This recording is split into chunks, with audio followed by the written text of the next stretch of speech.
চাচা, চাচা, চাচা, ও চাচা, চাচা, চাচা, হেনা কোথায় চাচা?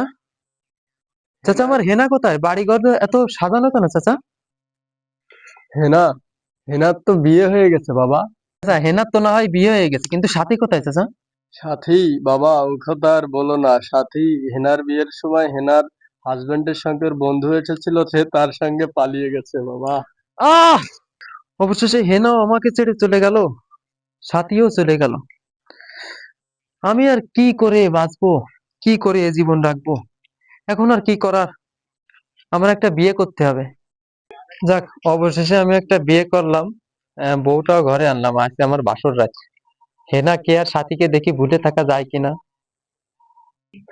তা বউ, তুমি কেমন আছো বউ? না, আমাকে ছুবেন না, আমি একজনের আমানত। আমার মানে, আমার বিয়ে করা বউ আমানত বলতেছে? কেন তুমি আমানত, মানে সমস্যা কি তোমার? কেন, আমার বিয়ে হয়ে গেছে। বিয়ে হয়ে গেছে মানে? তারপরে তুমি বিয়ে করলে কেন আমাকে? আমাকে জোর করে বিয়ে দেওয়া হয়েছে। আহ, আল্লাহ, এখানেও এখানেও এখানেও! আমি এ জীবন আর রাখবো না, রাখবো না, রাখবো না।